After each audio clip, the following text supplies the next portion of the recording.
Right, so Jeremy Corbyn, he's not going quietly as Keir Starmer might have liked him to. He's set on fighting to be reselected as the Labour candidate for North Islington, since he is still a Labour member, and as such, he's perfectly entitled to do so. However, Keir Starmer might have found a way to get rid of him completely by expelling him from the Labour Party. But hold on, Damo, you might be thinking that'd require a steely set of balls. The Starmers are kept in the box by Peter Mandelson, Tony Blair, and the Israel lobby. He doesn't have the cojones to do such a thing.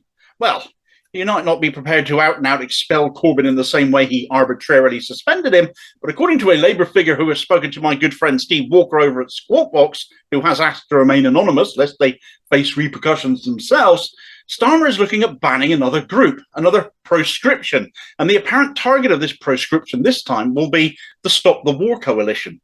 Why does Starmer want to ban yet another group after banning Labour Against the Witch Hunt, Labour and Exile Network, Resist, Socialist Appeal, Labour Left Alliance, Socialist Labour Network, and Alliance Workers' Liberty? Starmer's been quite busy at banning, hasn't he? The fact is, banning these groups didn't ditch as many of those lefty Corbyn types as his faction would have liked, mainly because not that many people were members of these groups, and those that weren't necessarily Labour Party members anyway. That's probably why they ended up going full Minority Report on the issue by expelling anyone who had ever once upon a time belonged to them or spoken to them in order to get those expulsion numbers up a bit. A lot of people were expecting Momentum to perhaps be the next proscribed group. That has certainly ditched a lot of Corbynistas, wouldn't it? But Starmer has cagily said when asked about that it was not a decision for him to make. So he's probably just palmed that off onto somebody else then.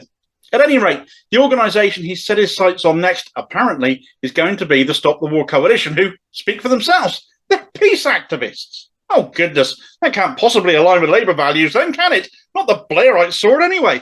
And, of course, Jeremy Corbyn happens to be a member of this group himself, so if Starmer prescribes them, he has a reason to expel Corbyn. It's not a good reason, but it is a reason.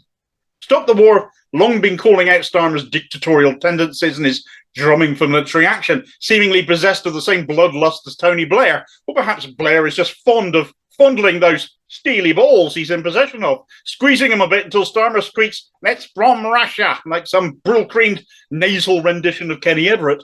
Whilst Stop the War wanted more emphasis on peace talks to bring an end to the war in Ukraine, Starmer was demanding more support for Ukrainian military action just last week. He'd been to the Ukraine, you see, to meet Volodymyr Zelensky and pledged ongoing support should Labour win the next election. Isn't it nice he can commit to that kind of spending, but not to pay rises for nurses and other striking key workers or essential services, or anyone else, quite frankly, these days? Just what is the difference here between him and what already passes for a government in this country?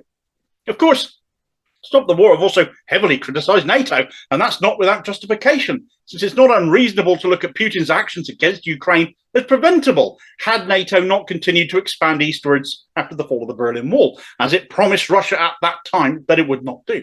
There's no excusing Putin as a madman, of course, but it doesn't take a lot to trigger madmen, does it?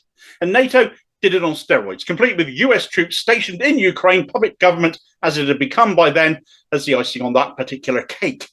Criticising NATO is, of course, a big no-no to Starmer, though. He cited NATO as Labour's greatest achievement, after all. But I'll stick with saying that's the NHS, Keith, you warmongering halfwit.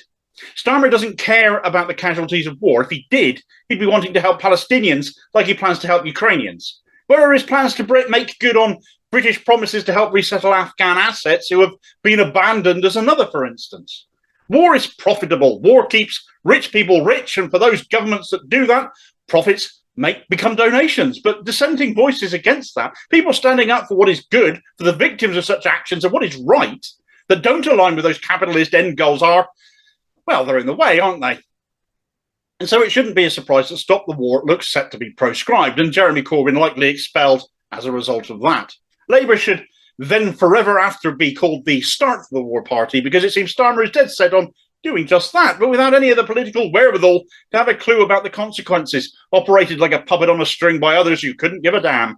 A chronically insecure political dunce doing the bidding of others so he can become Prime Minister. All ambition, no talent.